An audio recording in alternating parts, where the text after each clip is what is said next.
They were pinned on three sides, radios popping with crossed calls and zero clear way out. Rounds chewed the dirt around them, sealing every path down the incline.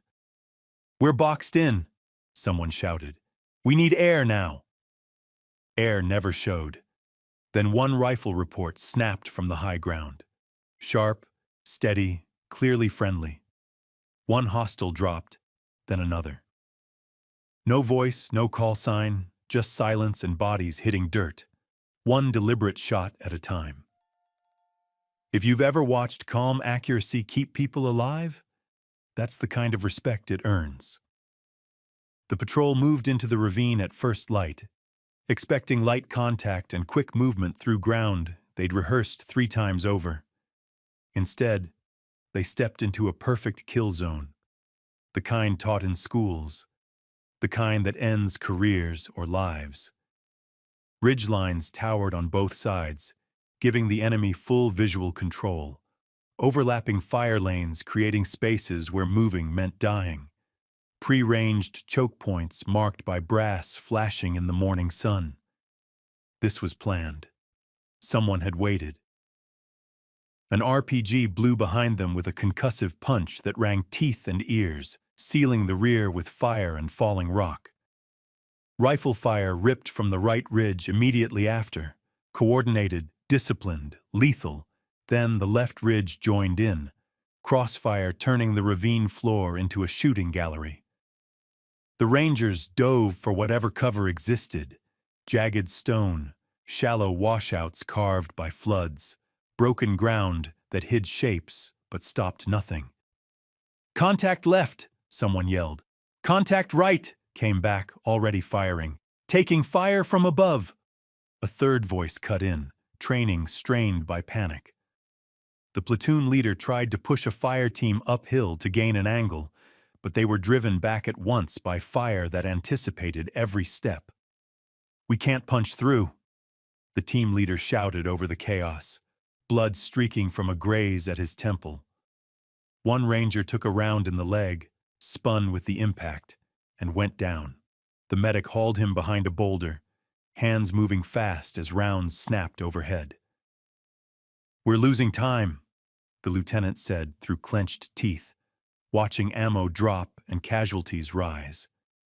Radios shrieked with static and overlapping pleas. "Overwatch! Do you copy?" The RTO called again and again, getting nothing but hiss. Weather grounded air, terrain too tight for safe runs. Mortars were a no-go, friendlies too close, danger close turning into impossible. The enemy tightened the ring with patient confidence, moving as they felt panic spread through the trapped unit. "They know we're stuck," someone whispered, the truth landing heavy and hollow. The lieutenant tilted his gaze up the ridgeline. Bare stone, thin scrub that hid nothing, angles that made climbing suicidal under fire. His thoughts ran fast. Options, odds, outcomes, and every one of them ended badly. "Hold," he ordered, voice firm enough to cut through fear. Even knowing how hopeless it felt, "We hold right here." They fired back blind over rocks, counting rounds they couldn't replace, trading distance for seconds, hope for time.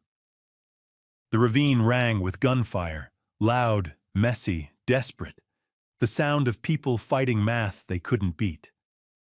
None of them saw the shape already flattened against the far ridge, 300 meters above the kill zone. She'd been there before first contact, watching the Rangers step into the ravine with the slow certainty of a trap closing. For 40 minutes, she tracked enemy positions, sketched fire lanes in her head, picked out leaders, felt the wind drift at altitude. Her ghillie suit melted into rock and scrub, invisible even to trained eyes searching hard. Her suppressed rifle, zeroed and familiar as her own pulse, sat locked into the bipod. She'd called it up, warned command, been told to stand down, that the patrol would be fine. She hadn't. Experience taught her fine didn't always mean alive. Now she watched Rangers dying in the kill box she'd predicted, jaw set with cold focus. Time to work. Her breathing slowed. Not calm, just controlled. The rhythm drilled by 10,000 hours behind glass. 4 in, hold, 6 out, again. Heart rate sinking, tremor gone. The world shrinking to reticle and trigger. Wind slid through the ravine in uneven curls, bouncing off rock, dangerous at this range. She waited, reading what others missed. Dust flickers, brush sway, air on skin. One enemy leaned out to reload, sure of himself, careless in control. Crack. The shot vanished under the noise, a whisper swallowed by chaos. He folded before the Rangers even knew the geometry had changed. "Who fired that?" someone yelled. "Not us," another answered, checking his lane. A second fighter edged out, trying to understand what went wrong. Crack. Clean headshot. No correction needed. Enemy fire faltered, doubt seeping into what had been confidence. Shouts rose along the ridge, questions, no answers. "We've got an angel," someone muttered. "The word for help you can't see." The lieutenant scanned the heights, hope sharp and sudden. "No overwatch was assigned," he said quietly. A third shot came from farther out, higher than expected. Another enemy dropped mid-step, hand reaching for an RPG that would have ended it all. The pattern was obvious now. She wasn't laying fire to suppress. She was erasing problems with precision, one at a time, steady as a heartbeat. No wasted rounds, no misses, no hurry. Each pull was simple and final. Threat seen, threat gone, next. The Rangers started shifting without thinking, moving in the brief gaps when enemy fire paused, unknowingly matching her tempo, their survival guided by someone they couldn't see. She read hostile movement before it happened, catching intent through magnified gestures, predicting choices before they formed. One round dropped a fighter inching toward an RPG the Rangers hadn't even noticed yet, removing a threat half a minute before it existed. "She saved us again," the medic murmured, hands never stopping on the wounded. The lieutenant's voice settled, locking onto the pattern. "We move on her shot," he ordered, placing trust in the unseen. His people got it instantly. When she fired, they advanced. When the ridge went quiet, they froze. Enemy voices rose in panic, carrying across the ravine, shouting, blame, confusion spreading fast. They were being stalked by someone they couldn't spot, couldn't pin down, couldn't fight back against. The advantage flipped. The hunters became the hunted. You could feel the valley change, fear physically crossing sides. The Rangers pushed 10 meters, ground that had been untouchable moments earlier, then 20 more, confidence growing with each clean bound. Every move was covered by another single, perfect shot, sometimes before they even knew they were exposed. The ambush came apart not with explosions or charges, but carefully, like surgery, one precise cut at a time. Enemy fire turned erratic and desperate, shots betraying panic instead of control. What had been a professional kill box collapsed into disorder, and everyone there knew it. Without a word spoken, the unseen sniper rewrote the fight.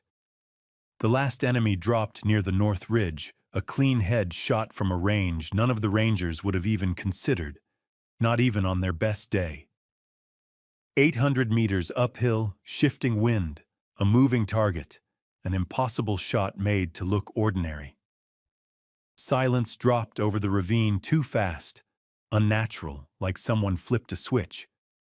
No rounds snapping off rock, no movement on the ridgelines, no shouted grid calls, just wind and the high ringing in everyone's ears.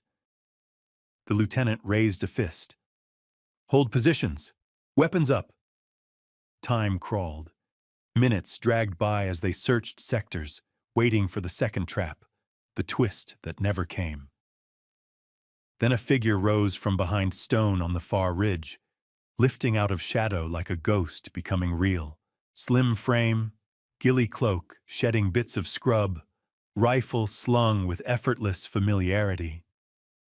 She started down carefully, picking each step like the terrain deserved respect. No rush, no drama, just clean movement through bad ground. The rangers stared, weapons lowering as shock replaced fear. No way, someone breathed as the details sharpened. Female, alone, older than expected. She reached them and dropped beside the wounded ranger without a word, hands already working like muscle memory from another lifetime. Tourniquet check, pressure, reassess. "You're good," she said quietly, voice steady. "Bleeding's under control. You'll make it." The lieutenant finally spoke, rough and unsure. "Ma'am, who are you?" She paused, considered how much truth mattered, then answered simply, "Overwatch." It hit one of them hard. "Wait, your voice?" He stopped, eyes wide. "You're supposed to be retired." A faint smile flickered, never reaching her eyes. "I am." "Then why were you here?" the lieutenant asked. She looked back up the ridge where she'd waited for violence she'd already seen coming. "Because patterns repeat," she said softly. "Ambushes, too. This ravine's been used before." Understanding passed between them. They knew the name now, fragments locking into place from classified briefs and half-whispered stories. A sniper whose missions never officially existed. A woman whose confirmed saves outweighed her kills in ways that didn't fit doctrine. Someone who chose protection over glory, precision over numbers. The ghost of the Hindu Kush, some said. The angel shot, others whispered. She vanished 8 years ago after a mission that broke something that never healed. The lieutenant nodded slowly. "We owe you our lives." She shook her head before the weight could settle. "You held. You didn't panic. You didn't break." She met his eyes. "I just gave you room to do what you were trained to do." The humility landed harder than any round. A fighter who judged victory by people kept alive, not credit taken. "How did you know we'd be here?" a ranger asked. "Intelligence flagged enemy movement through this sector," she said. "I read the ground, saw the setup, requested a route change for your patrol, and it was denied. Command doesn't listen to retired ghosts." There was no resentment in it, just acceptance of how rank worked and what it cost. "So you came anyway," the lieutenant said. "Retired doesn't mean gone, and it sure doesn't mean uncaring."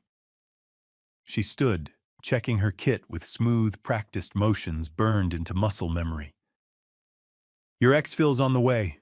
12 minutes. He frowned. "How do you—" "I've been on your frequency since you entered the valley." Of course she had. When extraction finally thundered in, rotors hammering the air flat, the lead pilot scanned the ridgeline, voice tight. "Where's the sniper?" The lieutenant pointed to the far ridge. She was already breaking down her position, movements clean and deliberate, wiping herself from the terrain. No report filed, no credit asked for, no interest in recognition. Before the first ranger boarded, she stepped to the lieutenant and pressed a small weatherproof card into his hand. Grids marked in precise script, enemy timing and corrections laid out with professional clarity. "Your perimeter failed here," she said evenly, tapping coordinates. "And here. Fix it before your next patrol, or you'll walk into another box." He took the card like scripture. "Will we see you again?" he asked, knowing the answer but needing it said. She settled her rifle strap across her shoulder. only if you're surrounded. The faint smile came back, softer this time. Then she turned and faded into the hills, climbing with effortless ease, gone within 50 meters. As quietly as she'd appeared, and as completely as she'd changed everything, the helicopter lifted away from a kill box that nearly became a grave. Long after, rangers moving through that ravine told the same story, word for word. How the fire stopped without warning, how silence fell like mercy, how control returned without orders or noise, not through shouted commands or overwhelming fire, but one flawless shot at a time. Each one a promise honored. The story moved through units, becoming legend, then doctrine, then the bar others judged themselves by. Somewhere in those mountains, she still watched, still waited, still guarded, retired, but never really gone. Respect the warriors you never see.